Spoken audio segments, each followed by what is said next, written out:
Washington Congress gave final approval on Thursday to legislation to keep the government funded into January, averting a government shutdown this weekend but kicking fights over issues like immigration, surveillance, and health care into the new year.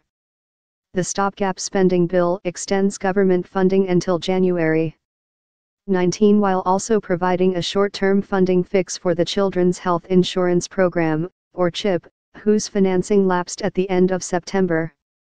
After the House and Senate succeeded in passing a $1.5 trillion tax overhaul this week, the Stopgap bill includes language to prevent automatic spending cuts that would be required to offset the tax bill's effect on the deficit. The House passed the bill 231 to 188, with most Republicans voting for it and most Democrats opposing it. The Senate later gave its approval, as well.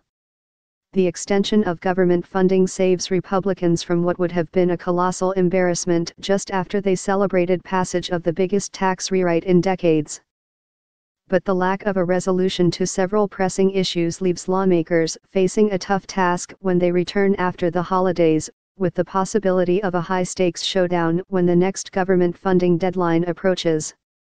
"It never seems to get any easier, right?" said Representative Mario Diaz-Balart, Republican of Florida. "January is going to be a bear."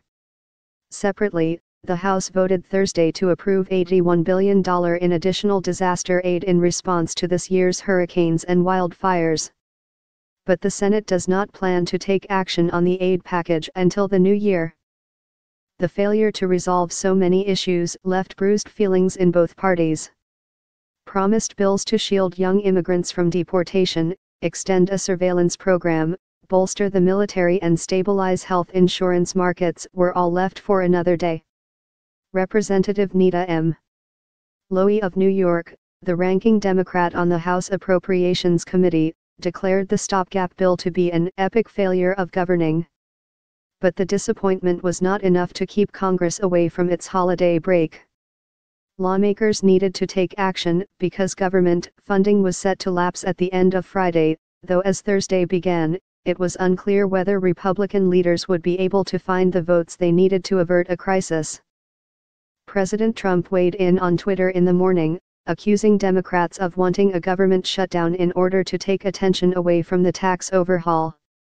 Representative Alcee L. Hastings, Democrat of Florida, read Mr. Trump's tweet aloud at a House committee meeting and said that he knew no Democrat or Republican who wants to shut the government down. Mr. Trump, he said, needs to put his Twitter account under his pillow and sleep on it rather than continue to divide this country the way that he has. On Capitol Hill, the big question was whether enough Republicans would support the Stopgap spending bill in the House in order to pass it.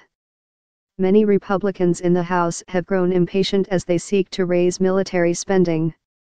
An earlier Stopgap bill would have included long-term funding for the Defense Department, but Republicans ended up backing away from that approach, which could not get through the Senate.